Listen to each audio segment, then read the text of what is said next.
At the Shuttleworth collection, one of the jewels is this delightful monoplane, the Blériot XI, the world's oldest flying aircraft. The Blériot aircraft, named after the designer and the inventor, Louis Blériot, more famously of course for being the first man to fly the English Channel. Louis Blériot had earned his fortune in the manufacture of car headlamps. That allowed him to invest into his factory in France, culminating in the most famous, the Blériot XI. This wasn't Blériot's first aircraft. He had a series of failures. He'd even tried the old wing flapping ornithopter business before realizing that that was an aviation cul-de-sac, and then he came up with a series of Blériot aircraft. He worked with a gentleman called Saulnier on the design of this particular machine, but it would be used for his cross-channel attempt because he had flown it before attempting the channel on some endurance tests to see if it would stay in the sky long enough to get over the distance between Dover and Calais. And the aircraft looked as though it would do the job perfectly. It was lost for decades under a railway arch before Richard Shuttleworth found it, restored it, and it became the foundation, #1 aircraft, as we walk through aviation history, beginning with this. Richard Shuttleworth, the originator, if you like, of the collection, he had a private collection of aeroplanes in the 1930s.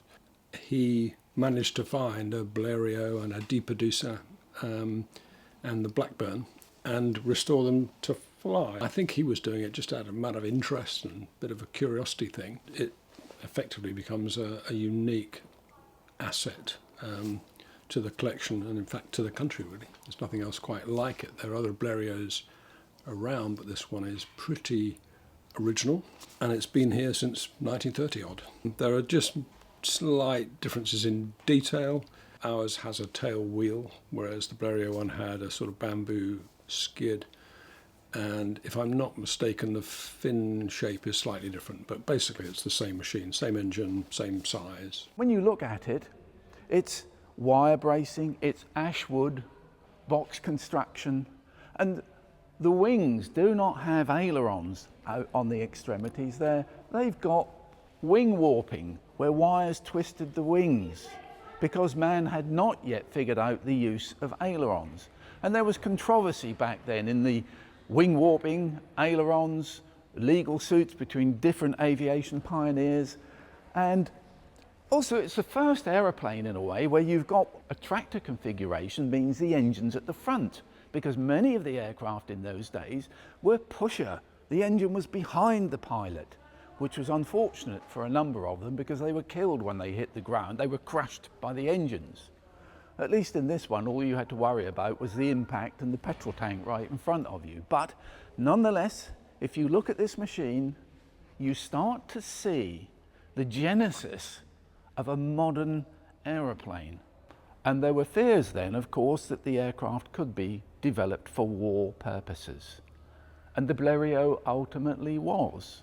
But it was a machine used by pioneering airmen and airwomen for that glorious Edwardian age of innocence in aviation, before machines got guns and bombs. This was used for speed, record upon record attributed to the Blériot. But Maurice Saulnier also helped with the design of this aircraft, and these planes were not necessarily the complete brainchild of one person. They were men and women learning about aviation and developing pioneering aircraft. Undercarriages, I mean, look at this. It's bungee cord.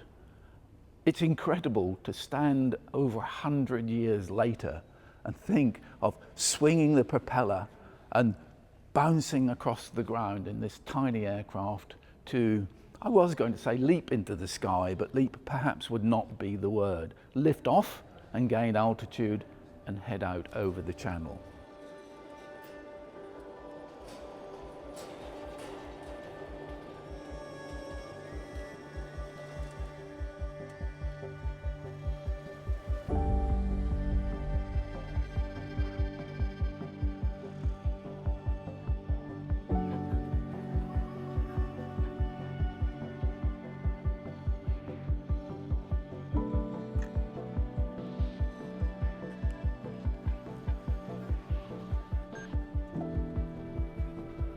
first thing we need to do is ensure that the ignition is off, so switch off. And then we put a bit of oil in each cylinder, just above the piston. So this is castor oil, which is what we use on this engine. And the next thing is the oil needs pressurising to about 2 psi, the oil system. And then we look in this little sight glass here to make sure oil's flowing. Now we know we've got oil flow to the engine. It's just a drip feed basically under pressure. Okay, oil off. Then what we need to do, turn the fuel on and flood the carb. It's got a long way to draw fuel up for starting, because obviously you're turning it over fairly slowly, and you don't get the fuel up quick enough or easily enough just on turning it over by hand. So we get a little bit of fuel in it just to start with.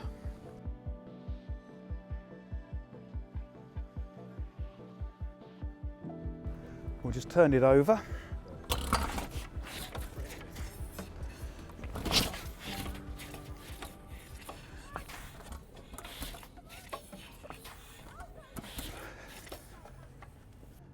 I'll connect up the power supply, which on this is just a battery, and that's what they were originally, just an accumulator in there to give power to trembler coils. Right, I think we're there, so oil on again. Oil is on. Okay, so then it's a start. So set, and contact. Contact.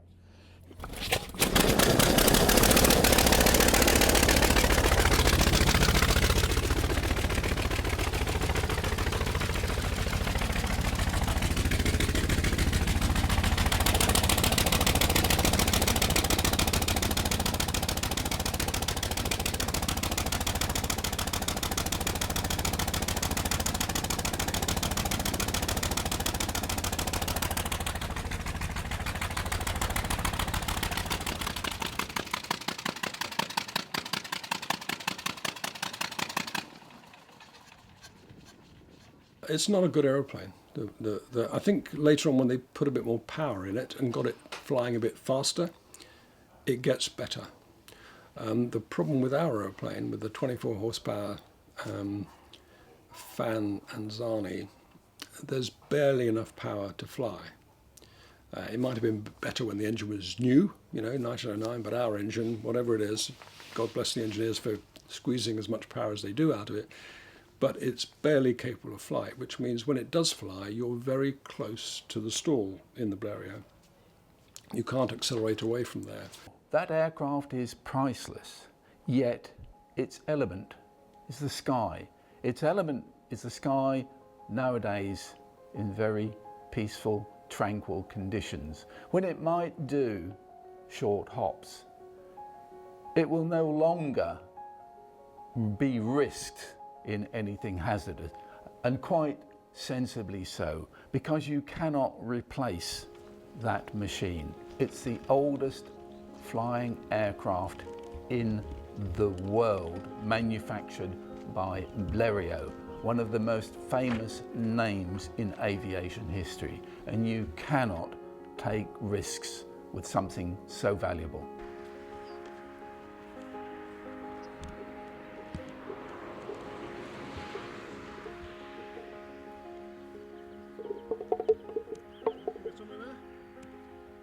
As soon as you're ready, Dodge, if you can pump the oil pressure up, and then turn the tap on, I'll just see if we've got flow.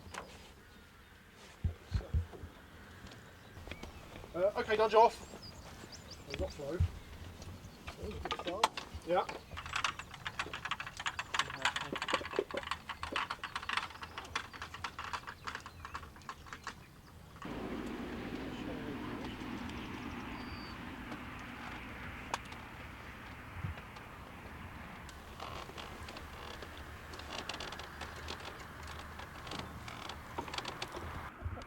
Okay, set.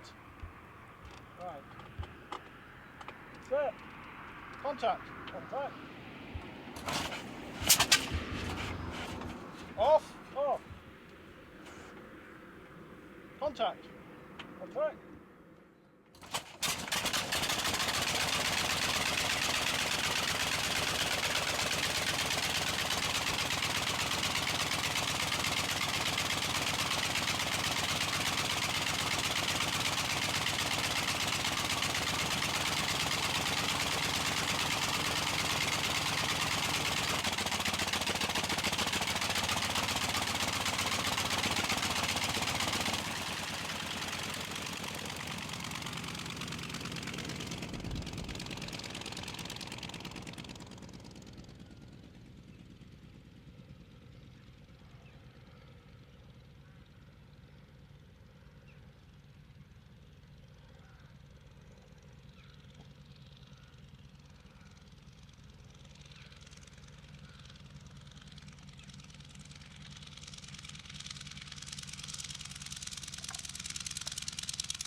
So it has the performance belying its age.